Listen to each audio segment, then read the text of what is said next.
कधी कधी असं होतं की रात्रीच्या जेवणामध्ये कोणाला जास्त काही खायचं नसतं आणि जेवण तर अजिबात नको असतं, दुसरं काहीतरी चटपटीत खायचं असतं. मग त्यावरती आपल्याकडे एक उपाय असतो तो म्हणजे भेळ खाण्याचा. मग काय, आज सगळ्यांच्या इच्छेनुसार भेळ बनवायलाच घेतली. पहिल्यांदा कुरमुरे घेतले कढईमध्ये, त्यामध्ये वरून टाकली भरपूर अशी शेव. ही शेव आम्हाला बाजारातच मिळते, जिथं आम्ही भेळीचं सगळं सामान घेतो तिथे. आणि ही शेव खूप छान असते, पण थोडीशी तिखट असते, त्यामुळे मला काही जास्त आवडत नाही. त्यानंतर मी त्याच्यामध्ये काकडी, कांदा, टोमॅटो, गाजर, हिरवी मिरची आणि बारीक चिरलेली कोथिंबीर हे सगळं टाकून घेतलं. आणि त्यानंतर वरून थोडासा लिंबू पिळला, चाट मसाला आणि थोडंसं काळं मीठ टाकलं आणि थोडंसं लाल तिखट पण टाकलं होतं, म्हणजे काश्मीरी लाल तिखट. आणि त्यानंतर व्यवस्थित सगळं मिक्स करून घेतल्यानंतर हे थोडे शेंगदाणे माझ्याकडे होते तेही टाकले आणि खरंच खूप छान लागते भेळ. ओली भेळ आमच्या इथं कोणाला जास्त आवडत नाही, त्यामुळे सुकीच भेळ आम्ही बनवून खातोय. पहिल्यांदा आव्हानं दिली, बाकीच्यांना दिल्यानंतर मीही खायला घेतली.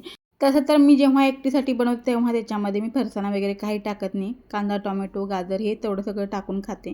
पण आज सगळ्यांसोबत मी ही शेव टाकलेली मस्त अशी भेळ एन्जॉय केली आणि खरंच खूप छान लागत होती.